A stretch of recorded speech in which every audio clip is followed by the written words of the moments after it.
Okay, kama nilivyosema kwamba last time sisi tumeshasoma kuhusu entry type 1, type 2, type 3 na type 4 na type 5. Sasa last week Euro USD amechukua entry type 2 ambayo ilikuwa clear kabisa at this point hapa, ambapo one of my student kwenye ambao niliingia nao class ya tulikuwa kwenye Zoom pamoja na wale wanafunzi wangu wa muda wote ambao nimetengeneza nao group ambao pia nitawa add. Alikuwa ameniuliza about this Euro USD kwamba yani imekuaje, ime move vipi mpaka imekuja kuchukua hapa na kumove. So tukawa tumejadili kuhusu Euro USD na tukaona kwamba swali lilikuja tu kwamba ulikuwa ukirudi on this level hapa, nikirudi daily time frame one time, let me show you. Ngoja ni hide huyo, ni mhide huyo, nimchukue Euro USD hapa. Ulikuwa ukimwangalia vizuri Euro USD kwa concept yetu ya entry type 5 ya entry type 2 ambayo amechukua last week, ni kwamba ukirudi daily time frame, huyu mwamba ulikuwa unamuona ametengeneza hii kama break of market structure ambayo ni major, but also humu ndani kulikuwa na kama minor structure ambako tunaweza tukasema hii ni BOS, lakini hii ni BOS pia ndogo. So tulishai kusema kwenye masuala ya swing points kwamba as long as price imevunja swing point kubwa, basi swing point ndogo na ile eneo lake kwa ujumla tunakuwa hatulipi ule uzingatiaji mkubwa sana kwamba hili ndio tutakuja kuondoza market, yani kuondosha market. So lazima tuwe tunazingatia swing points za area kubwa, ambayo ninazungumzia swing point hii, swing high kubwa na hii swing low kubwa, ili kujua kwamba mwisho wa siku ni kwamba price hata kama itakuja kuchukua entry at this level here, basi itafanya only reaction, but kitu tunachokuwa tunakitegemea ni kwamba price inatakiwa kuja kurudi kwenye hili level ya humu ndani, kuja ku grab liquidities ndio itengeneze new high pengine. Sasa kwa kulifahamu hilo, tulikuwa tukiangalia right now price tayari iko shavunja ile level ya minor structure ambayo ilikuwa ndio invalidation ya minor structure, but tulikuwa tunategemea kwamba price ikirudi humu, ikirudi hapa ikatupa transition with the inside formation, yani kwenye haka structure tu hapa, ikirudi tu katupa transition with the inside formation direct, sisi tulikuwa tuna uwezo wa kurudi na kwenda kufokasi nayo mazima kama itatupa entry type 2 au entry yoyote ambayo tunaifahamu mpaka sasa. Sasa kitu ambacho price ilifanya, ilipitiliza from this point, yani ilipitiliza ikaingia kwenye level kubwa sasa, ambayo ndo swing levels, swing point kubwa, na yani swing point kubwa zinapatikana, yani swing high na swing low zinapatikana, ambayo tunaizungumzia kama major structure. So after kwa imerudi within that point, price ulikuwa kirudi hawa, ulikuja kukuta kwamba for the first time ilivyorudi hapa kwenye kile minor structure ambacho ni hichi hapa, ilifanya reaction, and tulitegemea kwamba avunje this high ili tuje tutem kwamba hii price imetengenezea transition, na kama ingefanya hivyo basi yanamaanisha kwamba hiki kitu nilikisema kwamba siruhusu sim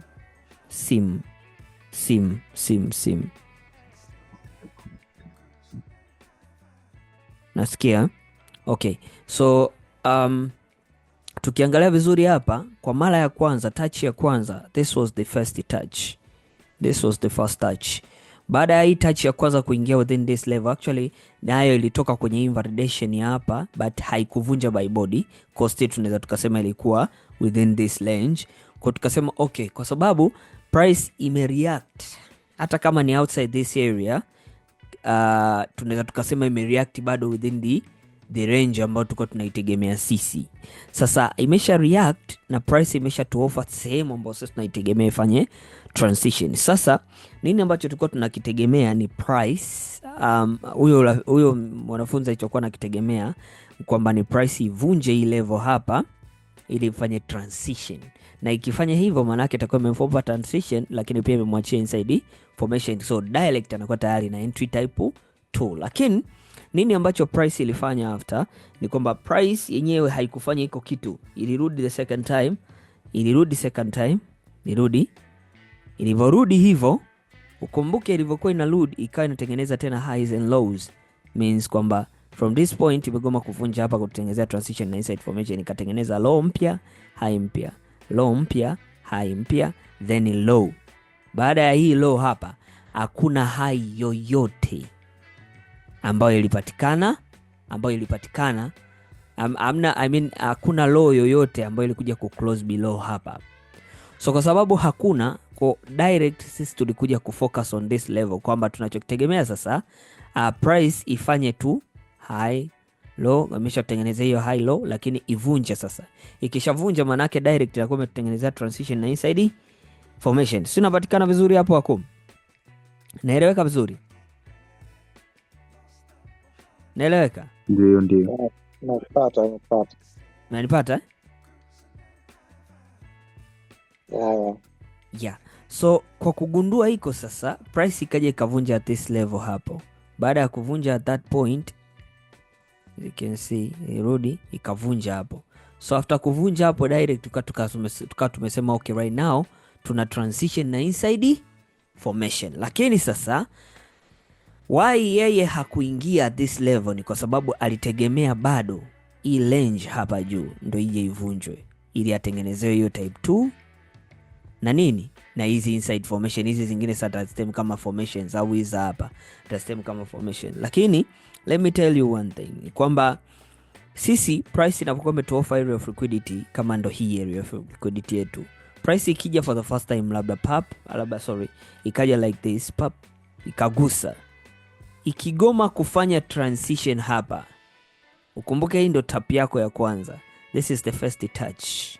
So ikigoma kufanya transition hapa afu ikarudi kwa mfumo wa trend, then ikafanya transition na inside formation hapa, basi hii hapa ndo level ambayo imekukonfirmia wewe entry type ngapi? Type 2. Napatikana vizuri? Entry type 2. Kwa hiyo it means huyu tutamtem tu kama first reaction, but huyu hapa tutakuja kumtem kama second reaction. Na nipatikana hapo vizuri? Napatikana Kwa hiyo sasa baada ya hii price kutengeneza this first touch, yeye alikuwa na focus bado na hili eneo. Hadi baada ya hii price kurudisha second touch, huyu mwamba bado yeye alibaki ana focus na this level, which is not right. Sisi tunadili na kitu ambacho price inatofa at the moment. So kwa muda huu ambao price tulikuwa nao hapa, price tayari ilikuwa imeshatofa transition nyingine ambao sawa tunaitegemea kwamba kuu kabisa hii iko hapa juu, lakini kuna hii kama ndogo iliyoanza kutokea kabla ya hii price kubwa kuja kuvunja hapo juu. Kwa nini ambacho kinatakiwa kufanyika ni kwamba you have to term this level as your transition na hizi hapa kama formation zako. Sasa kwa mtu ambaye angefanya hivyo sasa, kwa mtu ambaye angetumia iko kigezo kwamba okay, this is my transition, hapo juu ni transition yangu, but this is my inside formation, maybe ndio tutaitumia au tutumie hii hapa chini kama kianzio kwamba okay, tutaanzia hapa ku refine. Angerudi 15 minutes angekuja kukutana na haka ka structure hapa hivi. Haka pap ambapo unakamaka hapo. Nishawaambia kitu kwamba ukikuta price bullish candle imeanza fupi alafu bearish ikawa ndefu kuzidi bullish alipoishia, hii ni mtego. Unaweza ukaweka hapa ukajikuta sometimes unakutaga hii mistari hizi weeks zimerudi mpaka hivi. Kuna scenario tu unakuta unakuta tu price imekurudishia mzigo kama hivi, umerudisha wiki hadi imegusa kwenye hiyo kendo nyeusi hapo, kwenye hii kendo nyekundu hapo. Unakutana na hii scenario kwamba kendo nyeusi ilipoishia sio bearish ilipofungukia, yani bearish imefungukia juu kidogo. Sasa kuna mtu kikawaida one candle formation ukikuta imetachiwa hivi direct unatakiwa kuacha kuiconsider kwa sababu tunakuwa tunasema hiyo price tayari iko consumed. Lakini sasa kwenye case kama hii unaweza ukaachana na price kama iko ikiwa hivi, lakini ukajikuta unakuja labda kufocus structure ya juu, price inakuja kukutoa inarudi at the same level ambao wewe uliacha kupazingatia. Why? Unakuja kukuta kumbe wewe ulizingatia hapa kama same, yani validation yako ya hiyo formation, kumbe ambapo kiuhalisia sio hapo. Yani high yoyote price ikikutengenezea this is the high hapa, basi hapa panatakiwa paanze bullish ndo afate bearish. Sasa nachomaanisha ni nini? Bullish kama atakuwa ndo anayeanza hapo, atapofungia bullish, kendo inapofungia bullish, bearish inataka kufungukia hapo hapo. Kwa maana yake kama bearish itafungukia juu, it means hii tunaitem kama weak. Sisi tunakuja kumaki ile bullish ilipoishia, kwamba hiyo ndo sehemu ambayo tunategemea sisi price ilifanyeje, iliishia. Sasa kwa mfano, na kwa kuprove hicho kitu, siku zote tunaamini kwamba kwenye line chart always huwa pana display only bodies, I display vivuli, yani wicks.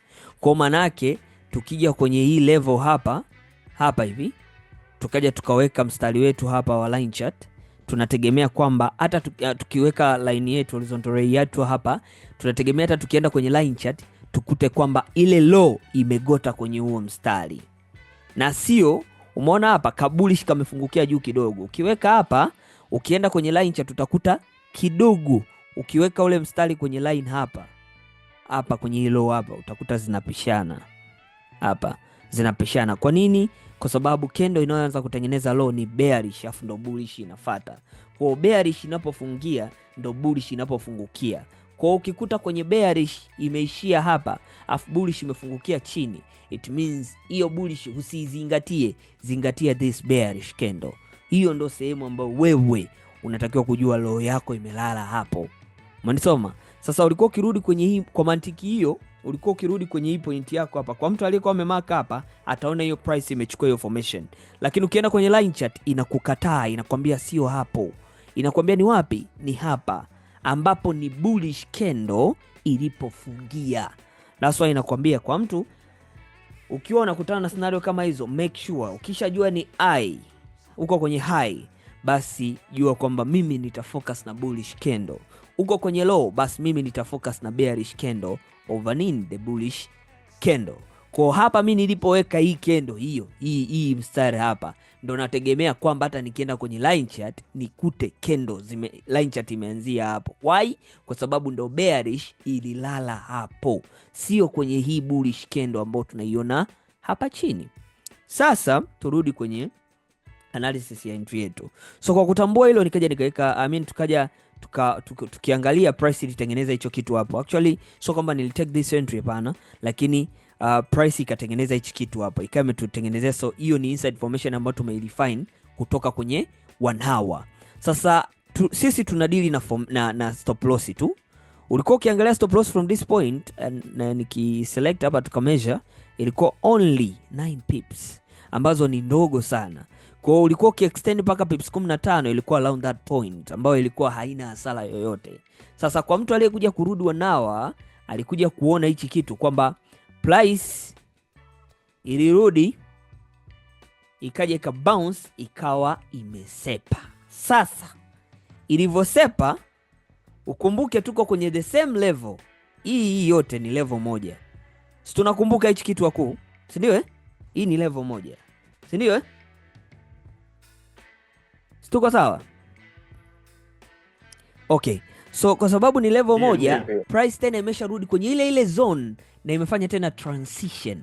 Hapa ndipo pia aliniuliza mwanafunzi wangu mwingine kwamba okay, so kwa kigezo cha kwamba price inaweza ikareact at the same level mara zaidi ya mara moja, je, kama hapa tayari tulipata type 2, hii price kwa sababu imevunja hapa na hiyo nayo ni type 2, jibu likaja ni ndio, kwa sababu still imereact on the same level. So kwa kulitambua hilo, kwa manake direct kaja kumaka hapo kama kianzio, kwa sababu price tayari kishavunja na imetengeneza transition na inside formation vizuri kabisa. Kwa tukamaki hiyo kama kianzio, hapo kama kiishio, tukarudi zetu 15 minutes kwenda kulifine. Kwenye kulifine tukaja tukapata kwamba this is the liquidity inside formation with the liquidity engineering inside it.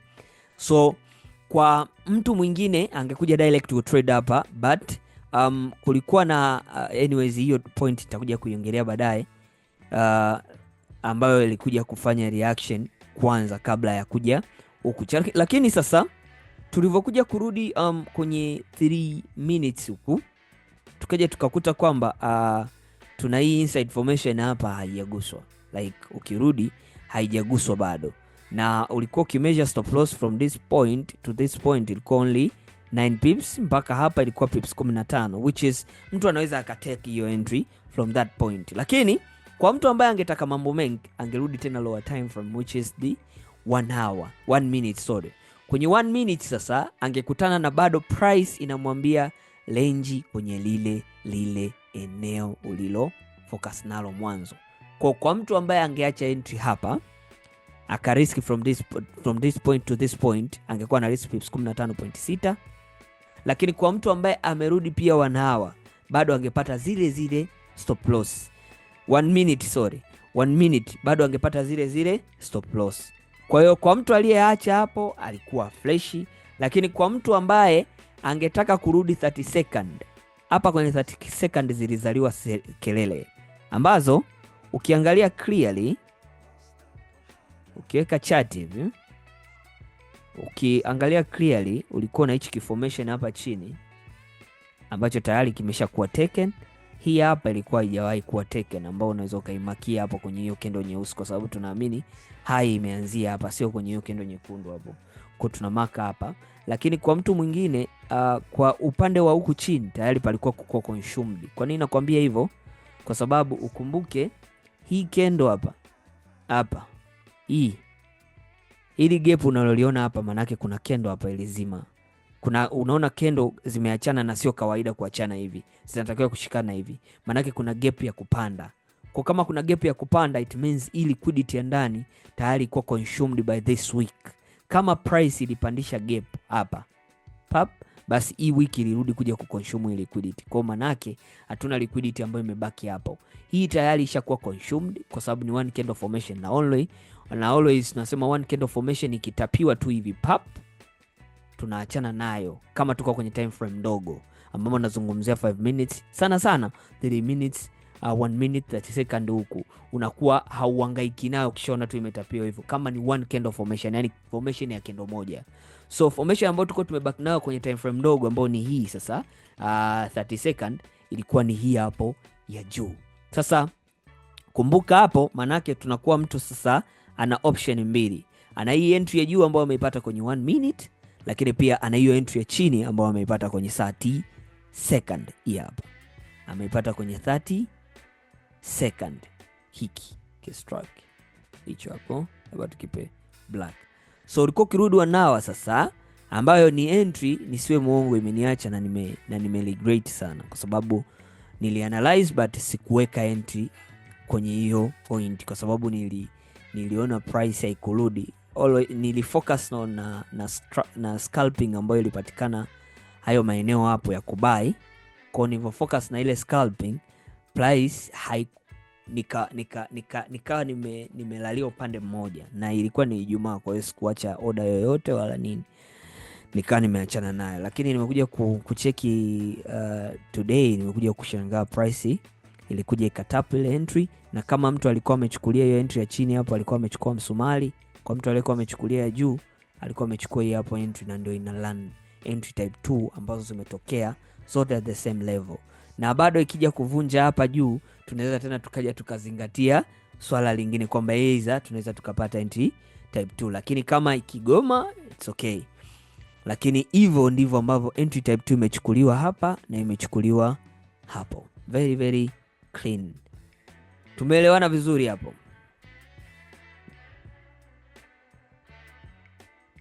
Yeah.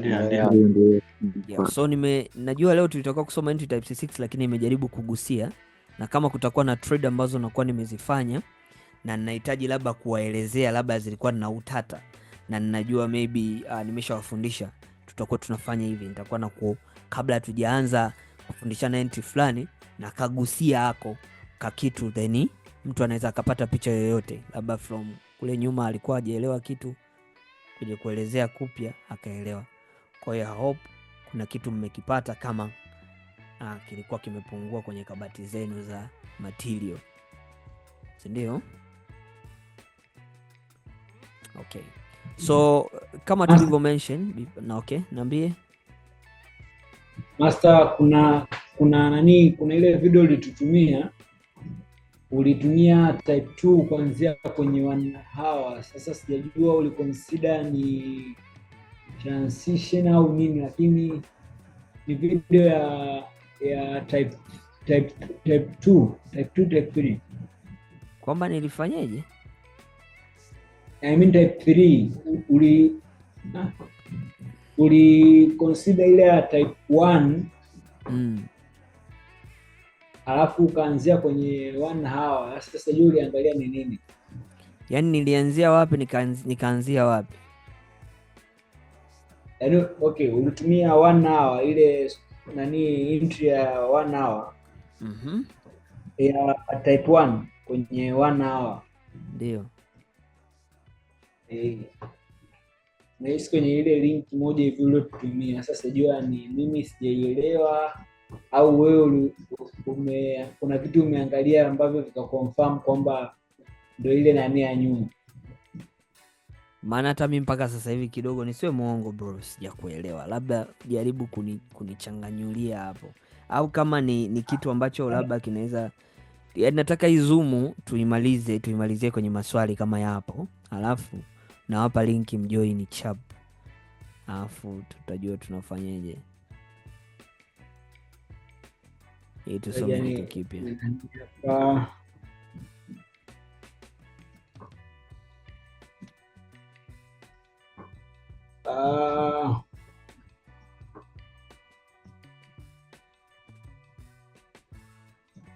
Alafu kuna mfano mmoja hivi nilituma kwenye group.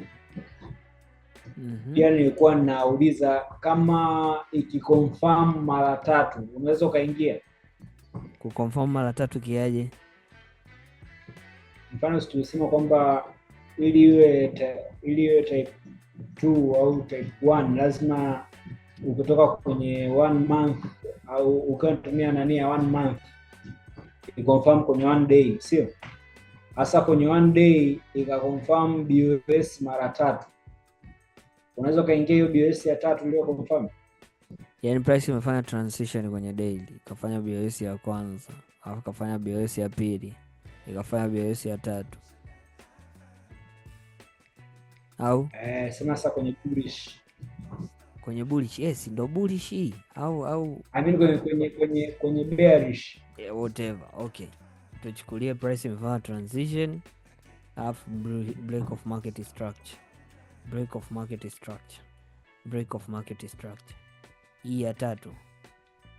Hiyo kwamba na uwezo nikaitrade kwenye time frame gani hapo? Unaongelea daily? Hapo unaongelea daily. Yaani daily blaza, utatrade kila kitu kilichowekwa hapo, hata kama kuna machungwa unayatrade, kwa sababu tunachonufaika zaidi na daily ni kwamba hatuingii direct. Kwa mfano hapa daily ilitengeneza hii, nayo naweza nikasema ni BOS ya ngapi? Okay, tulikuwa tuna transition huku, zilitokeaga huku na sio hii hapa. Ndio ilikuwa transition ya kwanza. BOS yetu ya kwanza ikawa hii, BOS yetu ya pili ikawaga hii hapa, ya 3 ikawaga hii hapa. Umeona, hii ni ya 3. Prices zinarudi, zinafanya chochote kitu, zinaondoka. Na uzuri wa daily ni kwamba wewe ukisha mark this is your break of market structure, au uingii direct, unarudi zako wanao kutafuta entry fulani. So kwa mtu labda ambaye angerudi akaja hapa akaangalia ni nini price imemuofa kurungwa, price ilivyokujaga kureact hapa for the first time, ili nadhani hapa sijui ilifanyaga change hapa, na nadhani change iko hapa kwa sababu hapo kuna hii bullish candle, kwa kuna change hapa. Hii ndio ilikuwa change, ikutupaga inside formation. Hapo ukirudi kwenye line chart utaona hiyo, umeona? Yaani nataka ujifunze kuzielewa candles. Hiyo tayari ilikuwa ni kama I. Kwa hapo kulikuwa na high low, kwa transition itokeaga hapa. Hii ilikuwa ni BOS without the inside formation. So price imerudi kureact for the second time. Hii ni mara ya pili price imekuja kureact the same level. Ikaja ikafanya transition at this point. Hapo ndiko transition imefanya. Kumbuka, this was our daily level ya sisi kupata reaction. Si ndio wakuu? Si ndio? Mzigo umekuja kureact. Wewe unaangalia, yani huingii direct. Ndio uzuri wa daily. Like utatrade kila kitu kwa sababu huingii direct. Haya, tumepata transition yetu clear kabisa. Hapo, hii hapo mayai. Haya, kwa kama tuna transition hapa, kama tuna transition at this point hapa, pap, manake this is our inside formation. Structure yetu kubwa kabisa, inside formation yetu kubwa kabisa tutaitemu hapa. Kwa maana yake tutarudi zetu 15 minutes kwenda kuangalia kuna nini. Umerudi zako 15 minutes umekuja kukutana na hiki kitu hapa. Like hapa kulikuwa na formation nadhani ishachukuliwa hiyo. Umeona hii price kama ilirudisha week, unarudi 5 minutes kuconfirm unyama upo. Unakuja kuambiwa unyama uko hapa. Unyama ushatembea wa hapa chini, lakini ukimaka hapa unyama upo wazi. Si mmeshanielewa hapo? Yeah. Stop loss ya hapo mpaka hapa pips 30, hapa pips 20. Pips 20. Turudi 3 minutes kuona. Hatuwezi kupata chochote kitu. 3 minutes okay, direct mimi ningechukua hii hapa na nitawaambia why. Nitachukua hii hapa kwenye hii somo la leo, nitawaambia why. So mimi nita take this entry as my entry. Unarudi zako 1 hour. Najua chini kuna formation haijachukuliwa, but kwa nini nimechukua hiyo I will tell you on this class. Kwa hapo mimi ndio nakuja kwa entry yangu. Kwa kama nitakuja kuchukua entry yangu nachukulia hapo. Mzigo umeenda umepita kushoto. Yani very easy. Very easy. Soma. Kwa hiyo daily ukikuta imekutengenezea kitu chochote usikipuuzie, kwa sababu wewe unaenda kutafuta confirmation, sio dhambi. Lakini kama ndo unataka kuingia aggressively